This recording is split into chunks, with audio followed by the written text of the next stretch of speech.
Shalom y bienvenidos al Bet Bnei Zion Podcast. Nos alegra mucho que nos acompañen para continuar nuestro estudio del Bet Midrash sobre las lecciones de fe de Josué. Shalom a todos. Hoy abordamos la lección número 10, que se titula El verdadero Josué. Corresponde, para quienes siguen el calendario, a la semana del 29 de noviembre al 5 de diciembre de 2025. Y esta semana vamos a meternos de lleno en un concepto que es de verdad como una llave maestra para entender las Escrituras. ¿Te refieres a la tipología? Exacto, la tipología.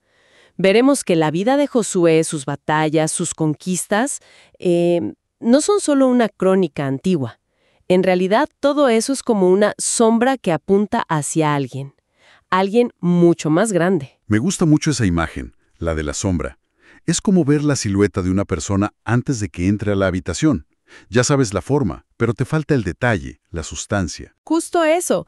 Y de hecho, el texto para memorizar de esta semana, de 1 de Corintios capítulo 10, versículo 11, lo dice tal cual. Estas cosas le sucedieron a ellos como ejemplo y fueron escritas para amonestarnos a nosotros. Ahí está la clave. O sea, no estamos leyendo historia por simple curiosidad. Estamos buscando un mensaje para hoy. Bueno, para entrar en materia, la palabra clave es tipo. En griego, tipos. Suena un poco académico, pero la idea es fascinante. ¿Cómo lo explicaríamos de forma sencilla? Porque, a ver, no se trata de buscar parecidos al azar y ya, ¿verdad? No, para nada. Imagínalo como el tráiler de una película. Ok, me gusta. El tipo es el tráiler. Te muestra los temas, los personajes, la trama general. Y el antitipo es la película completa. Es la realidad a la que apuntaba ese tráiler. Entiendo. Entonces, la tipología es el estudio de esos trailers que Adonai mismo diseñó en el Tanaj, ya sean personas, eventos, instituciones, que prefiguran la película completa, la obra de Yeshua y las realidades de su reino. Eso ayuda muchísimo, o sea que es un patrón intencional, no algo que los intérpretes se inventaron siglos después para que todo encajara. Precisamente. Pero eso me genera una pregunta importante. ¿Cómo sabemos que no estamos simplemente forzando patrones en el texto? ¿Qué impide que alguien diga que, no sé, que Sansón es un tipo de Hércules? Esa es la pregunta crucial. Y la respuesta es que la propia Escritura nos da las claves. Los escritores del Nuevo Testamento, guiados por el Ruach HaKodesh, no es que inventaron estas conexiones. Las identificaron. Exacto, las identificaron. Señalaron los patrones que Adonai ya había tejido en la historia de Israel. Por ejemplo, Shaul, en Romanos capítulo 5, versículo 14, llama explícitamente a Adán un tipos. Una figura, un tipo.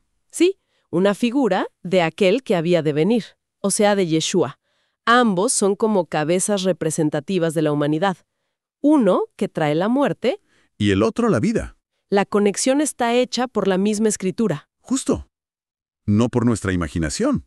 Entendido. Ahora, las fuentes de esta semana introducen una idea que me parece muy útil para organizar todo esto. Mencionan que el cumplimiento de estos tipos no es un evento único, sino que ocurre en 3 fases. Desempaquemos esto porque de verdad amplía la perspectiva. Sí, es una forma muy completa de verlo. Los teólogos a menudo hablan de un cumplimiento que se despliega como en 3 olas. 3 olas, ok. La primera es la ola cristológica. O sea, se cumple primero y principalmente en la vida y obra de Yeshua. Él es el foco. El centro de todo. Luego, la segunda ola es la eclesiológica. Tiene que ver con la eclesía, la asamblea de creyentes. Es cómo ese patrón se vive y se experimenta en la comunidad de fe. ¿Y la tercera? Y la tercera ola es la escatológica, que ya apunta al cumplimiento final, al glorioso, en los eventos del fin de los tiempos. Ok, 3 olas. Yeshua, la asamblea y el fin de los tiempos. Pongamos un ejemplo concreto para que esto no se quede en lo abstracto. El estudio menciona el santuario. ¿Cómo vemos estas 3 olas ahí? El santuario es el ejemplo perfecto. Para la primera ola, la cristológica, Yeshua mismo es el tabernáculo viviente. Fíjate que Juan en su Evangelio, capítulo 1, versículo 14, dice que la palabra habitó entre nosotros. Sí. Pero la palabra griega que usa es kenosen, significa literalmente montó su tienda o tabernaculizó. ¡Wow! David Stern, en su comentario judío del Nuevo Testamento, resalta que esto evoca directamente la Shejinah, la gloriosa presencia de Adonai que habitaba en el tabernáculo del desierto. Yeshua es el lugar donde la plenitud de Hashem habitó corporalmente. Es impresionante. La presencia de Adonai ya en una tienda, sino en una persona. Y la segunda ola, en la asamblea. Ahí es donde entramos nosotros, en la fase eclesiológica. Shaul escribe en 1 Corintios capítulo 3, versículo 16, y pregunta, ¿no saben que ustedes son templo de Elohim? ¿Y que el Ruaj de Elohim mora en ustedes? La presencia divina ahora mora colectivamente en su pueblo. Exacto. Y finalmente, la tercera ola, la escatológica, la vemos en Revelación capítulo 21, versículo 3. Ahí se describe el cumplimiento definitivo. Miren, el tabernáculo de Elohim está con los hombres, y él habitará con ellos. El patrón se completa. Y todo esto tiene su punto de quiebre en un momento. Bueno, un momento increíblemente dramático. La crucifixión, cuando el velo del templo se rasga. Exacto. Elena G. de White describe esa escena con una fuerza casi cinematográfica. Imagina el momento. Es la hora del sacrificio de la tarde. El sacerdote está en el atrio con el cuchillo en alto para sacrificar al cordero. La gente observando con reverencia. Claro, con expectación. Y de repente, la tierra tiembla, y una mano invisible rasga esa cortina masiva, gruesa del templo, de arriba a abajo. El lugar santísimo, el espacio más sagrado, queda expuesto a la vista de todos. La imagen del cuchillo cayendo de la mano del sacerdote y el cordero escapando te deja sin aliento. El sistema se detiene en seco. Es el momento en que, como dice ella, el tipo se encontró con el antitipo en la muerte del hijo de Elohim. El sistema de sacrificios terrenales, o sea, el tráiler, llegó a su fin porque la película, el sacrificio definitivo, había ocurrido. Se abrió un camino nuevo y vivo para todos. Sí, directo a la presencia de Hashem, sin necesidad de un intermediario terrenal. El símbolo dio paso a la realidad. Ok, el ejemplo del santuario es increíblemente claro. Muestra cómo una cosa física puede apuntar a Yeshua, a la asamblea y al futuro, todo a la vez. Entonces, ¿cómo aplicamos esta herramienta no a un edificio, sino a una persona? A Josué. Exacto. Centrémonos ahora en el protagonista de nuestro estudio, en Josué. Bueno, la vida de Josué es un reflejo parcial, pero muy claro de la obra del Mesías. Hay paralelos que son evidentes con Moshe, quien a su vez es uno de los tipos más fuertes del Mesías en todo el Tanaj. A ver, piensa en esto. Moshe tiene un encuentro personal con Adonai en la zarza ardiente. Josué tiene un encuentro con el príncipe del ejército de Adonai. Moshe guía al pueblo a través del Mar Rojo, y Josué los guía a través del río Jordán. Ahí está. Y a ambos se les da la misma orden. Quítate las sandalias de tus pies porque el lugar donde estás es santo. Lo vemos en Éxodo para Moshe y en Josué capítulo 5, versículo 15 para Josué. Ese paralelismo no puede ser una coincidencia. Claro que no. Y el contexto de esa orden a Josué es crucial. Ocurre justo después de que la nación ha renovado el pacto en Gilgal. Con la circuncisión y la Pascua. Sí, el mensaje es claro. La lealtad al pacto con Adonai es el prerequisito para la batalla. Es más importante que cualquier estrategia militar. La victoria no depende de la habilidad de Josué, sino de su sumisión. La batalla le pertenece al Señor. Exactamente. Pero el punto más fuerte de esta conexión tipológica, la prueba definitiva, si quieres, viene de una profecía de Moshe. La de Deuteronomio. Absolutamente. En Deuteronomio capítulo 18, Moshe profetiza que Adonai levantaría de entre sus hermanos un profeta como él. Josué, como su sucesor, fue un cumplimiento parcial de eso. Continuó su obra, guió al pueblo. Sí, pero no fue el cumplimiento definitivo. Siglos después, Kefa, o sea, Pedro, se pone de pie en Hechos, capítulo 3, versículo 22, y declara sin lugar a dudas que el cumplimiento final y completo de esa promesa es Yeshua, el Mesías. Él es el profeta. Él es el profeta al que debemos oír. Josué fue la sombra, la silueta. Yeshua es la sustancia, la persona real. Y aquí es donde todo converge de una manera que, francamente, te pone la piel de gallina. El autor de la carta a los Hebreos toma esta idea y la lleva a otro nivel usando un detalle que muchos pasaríamos por alto. El nombre El nombre mismo de Josué. es una genialidad teológica. El autor de Hebreos en el capítulo 4 está construyendo un argumento sobre el reposo. Dice que la promesa de entrar en el reposo de Adonai todavía está vigente, y para probarlo hace un juego de palabras que es la clave de todo. Que no es un juego en realidad. No, claro. En hebreo, el nombre de Josué no es Josué, es Yehoshua. Y si ese nombre suena familiar, es porque debería. Es el mismo nombre que Yeshua. Ahí está. Cuando lo dices así, es un momento de claro. Ujú. El autor de Hebreos lo dice explícitamente en el capítulo 4, versículo 8. Porque si Josué les hubiera dado el reposo, no se hablaría después de otro día. Está usando al primer Yehoshua para señalar al segundo. Es brillante. El argumento es brillante. El reposo que el primer Yehoshua, Josué, le dio a Israel en la tierra de Canaán fue real, pero fue temporal e incompleto. Fue una prefiguración, un tráiler del verdadero descanso. Un anticipo. Un anticipo. Por eso el autor demuestra que aún queda un reposo sabático para el pueblo de Elohim.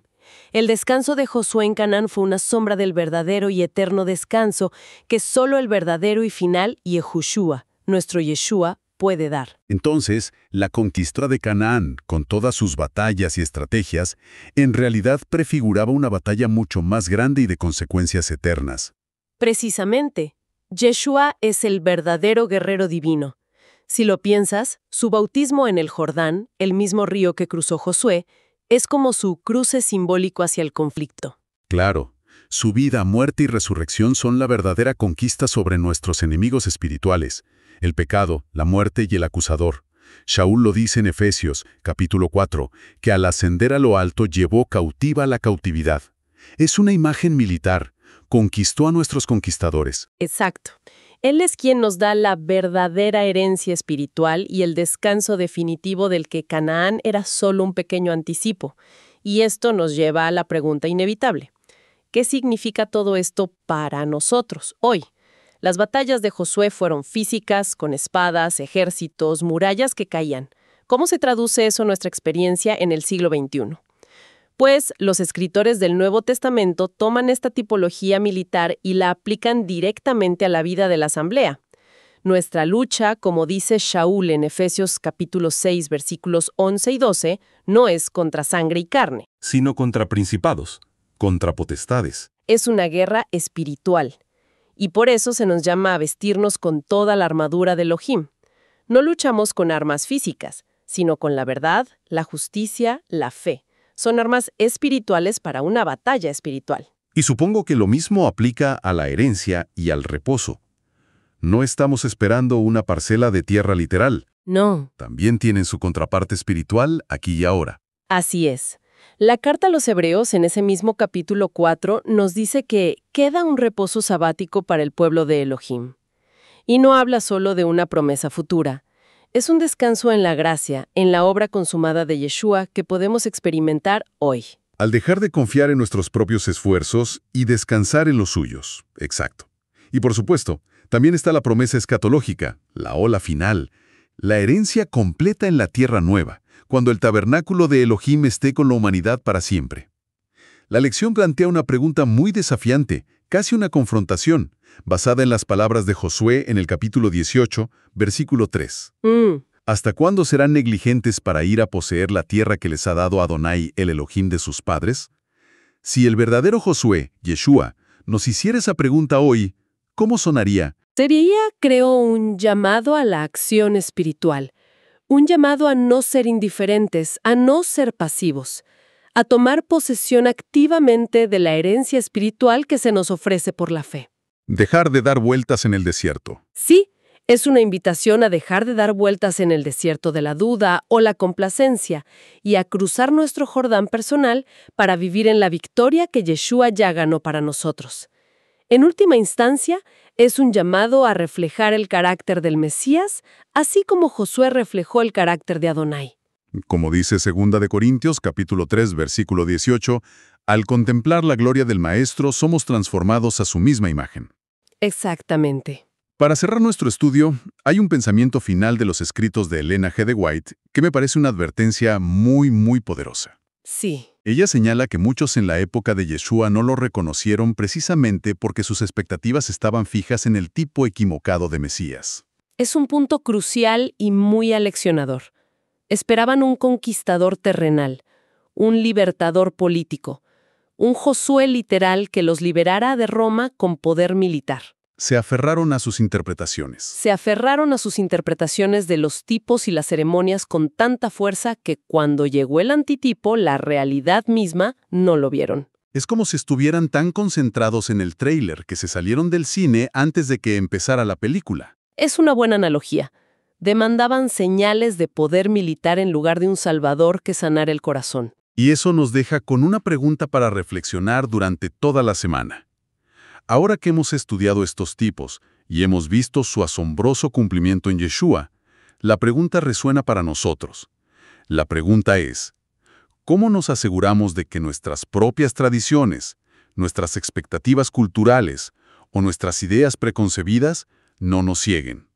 ¿Cómo evitamos construir un Mesías a nuestra imagen y semejanza? Sí, en lugar de aceptar al Mesías tal como es, con un reino que, como él mismo enseñó, no se establece por la fuerza de las armas, sino al implantar un nuevo principio en el corazón de las personas. Una pregunta profunda para meditar. Gracias por habernos acompañado en el Bet Neitzion Podcast. Gracias a todos. Que tengan un Shabbat Shalom.